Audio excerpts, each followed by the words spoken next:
દેવીને યાદ કરશું.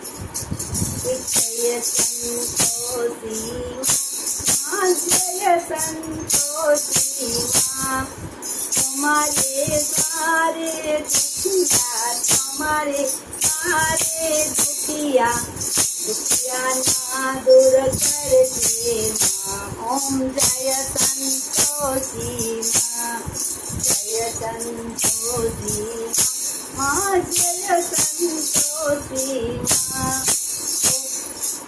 દુખિયાના દુઃખ હરતી, દુખિયાના દુઃખ હરતી, દુઃખને દૂર કરતી. ઓમ જય સંતોષી માં, જય સંતોષી માં, જય સંતોષી માં, દુખિયાના દુઃખ દૂર કરજો મારી માં. ઓમ જય સંતોષી માં, માને તારે આંધળા આવે, આંધળાની આંખો દેજો માં, આંધળાની આંખો દેજો માં, દુખીઓના દુઃખ દૂર કરજો માં, સંતોષ કરજો માં, સંતોષી.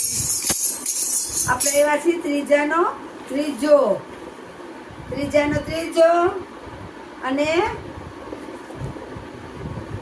હે ગણપતિ દાદા, દીદી સુધી સહિત આખો પરિવાર અમારા વાંચવામાં હાજર રહેજો.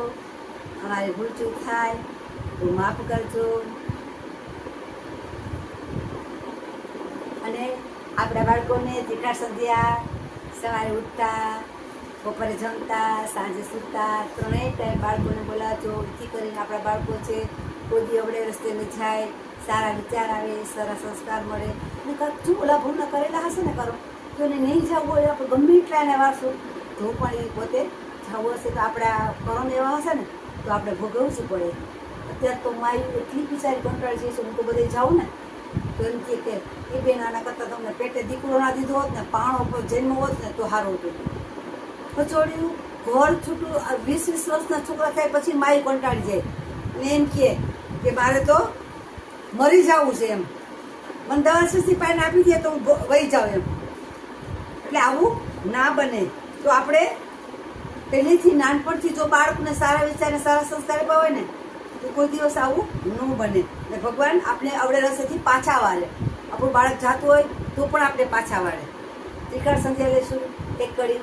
કરાગ્રે વસ્તે લક્ષ્મી, કરમૂલે સરસ્વતી, કરમધ્યે તુ ગોવિંદમ, પ્રભાતે કરદર્શન, સમુદ્રવસને દેવી, પર્વતાસન મંડલે, વિષ્ણુપત્ની નમસ્તુભ્યં, પાદસ્પર્શસ્વસ્વમે, વસુદેવસુતં દેવં, કંસચારૂઢમર્દનમ, દેવકી પરમાનંદમ, કૃષ્ણં વંદે જગદ્ગુરુ, કૃષ્ણં વંદે જગદ્ગુરુ.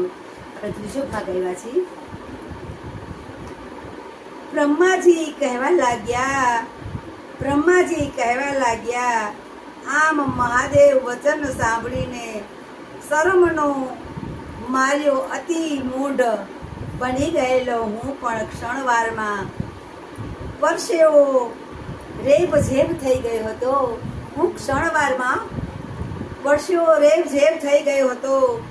કામરૂપ સંધ્યાને પામવા તડપતો હું મહાદેવના ભયથી થરથયો અને મારા ઇન્દ્રિયોમાંથી પરસેવા રૂપ ટીપ, ઇન્દ્રિયો સ્વરૂપ પરસેવા ટીપા ખર્યા અને તેમાંથી અગ્નિ ખ્યાતા નામે પિતૃઓ પ્રગટ્યા. તેમાંના 64,000 અગ્નિ સ્વાતા નામે અને 86,000 બ્રાહ્યસો કહેવાયા. આવી સ્થિતિ દક્ષની પણ થઈ. તે વખતે દક્ષના શરીરમાંથી જે ટીપું ખર્યું તેમાંથી સૂર્ય પ્રકારના ગુણોથી સંપન્ન એવી એક સુંદર સ્ત્રી પ્રગટ થઈ. સૂર્યના પ્રકાશથી એવી એક સુંદર સ્ત્રી પ્રગટ થઈ અને કોમળ શરીર વાળી સુવર્ણ રંગવાળી મુંગલી સમી ચતુર અને નાજુક અવયવો વાળી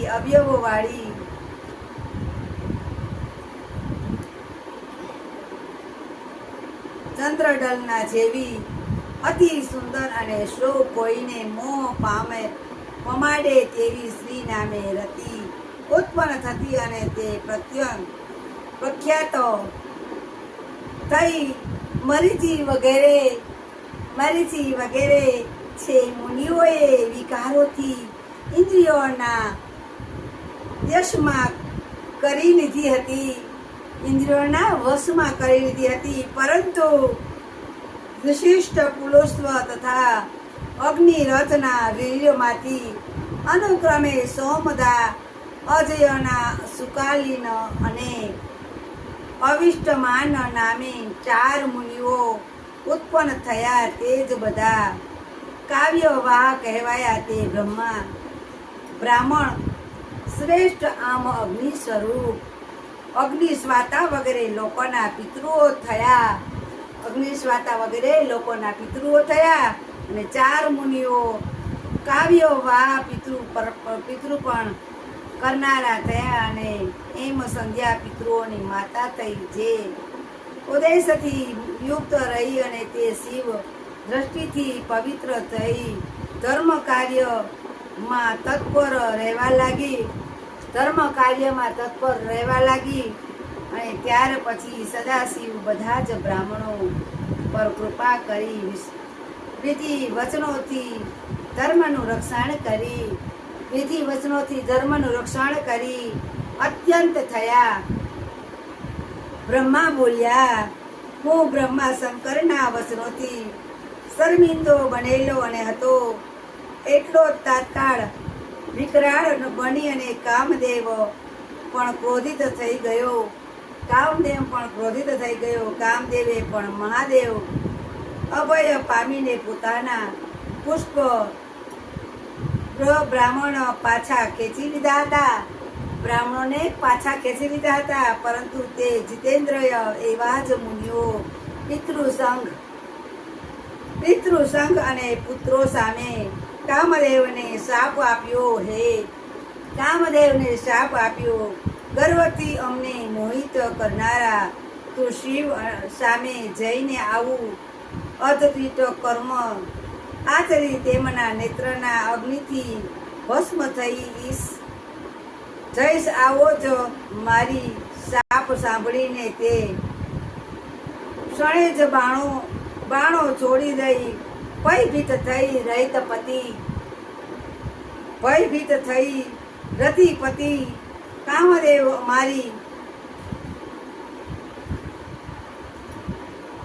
કામદેવ અમારી સામે પ્રત્યક્ષ પ્રગટ થયો અને અમે કરગરવા લાગ્યા અને કહેવા લાગ્યા, હે બ્રહ્મા, ને આપનો કયો અપરાધ અમે કર્યો નથી? મને શાપ કેમ આપ્યો? હે બ્રહ્માજી, મેં તો આપને કર્મ સોંપ્યું. જે કર્યું તે બીજું કાંઈ જ કર્યું અને નથી, માટે આપ શાપ આપવાને યોગ્ય નથી. આપે કયા પ્રમાણે મેં પરીક્ષા કરી છે અને આપે મને નિર્દોષ શાપ આપ્યો છે. પછી તે સ્વયં બનેલા કામદેવને ઠપકો આપીને કહ્યું કે આ સંધ્યા મારી પુત્રી થાય, છતાં મને તેની તરફ કામ વાસના લક્ષ્ય બનાવો, તેથી તને શ્રાપ આપ્યો છે. અને હે કામદેવ, હવે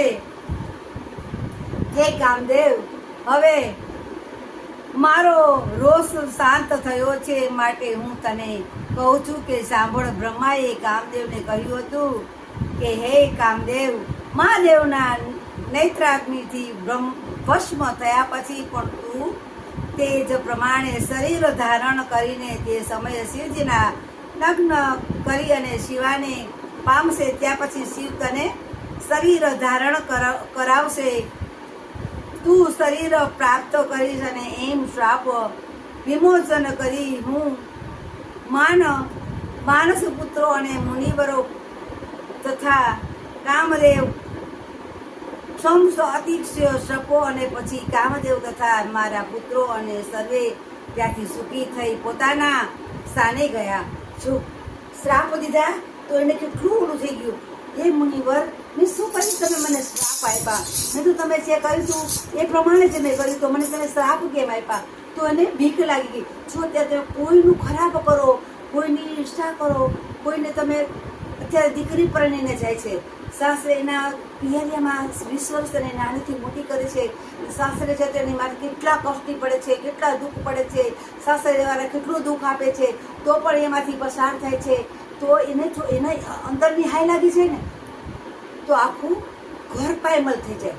હંમેશા તમે પારકી દીકરી એવી હોય એને તમે ઘરની લક્ષ્મી માનીને રાખો. એ આપણા ઘરની લક્ષ્મી કહેવાય. હંમેશા કોઈ બીની દીકરી હોય, પછી આપણી દીકરી જો બિચારાને ઘરે જાય અને જો એ પણ એને દુઃખ લાગે તો તમે એને લક્ષ્મીનો દરજ્જો આપો ને, તો તમારું ઘર સ્વર્ગ બની જાય. હંમેશા કોઈ દિવસ કોઈની દીકરીને દુઃખ ના દેવાય. અને જો એનું ક્યારેક એની આત્માની બધું લાગી જાય તો ઘર વેર વિખે થઈ જાય, તમારું પાયમલ થઈ જાય, ધનોત્પન્ન થઈ જાય. હંમેશા કોઈની દીકરીની દુઃખી થાય, એને કોઈ દિવસ કષ્ટી પડે, એને દુઃખ પડે એવું તો એક શબ્દ નહીં બોલવાનું. એની દીકરી એ આપણી દીકરીને કોઈ દુઃખ દે તો આપણને કે મારી દીકરી તો દુઃખી છો, બધા એને સારું છે, મારી દીકરીને કેવું દુઃખ છે, તો આપણને કેવું થાય. એમ આપણે જે પેટની દીકરી છે ને એમ એને બાપની ઘરે પણ એને 9 મહિના પેટમાં ભાર ઉપાડ્યો છે, અને 9 મહિના પેટમાં ભાર ઉપાડી અને જન્મ દીધો છે.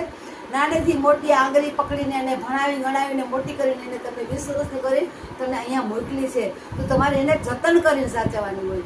એને દીકરીને આપણે જે કહે એ બોલે એના બોલ પાડવાના હોય. એ આપણા ઘરની લક્ષ્મી કહેવાય.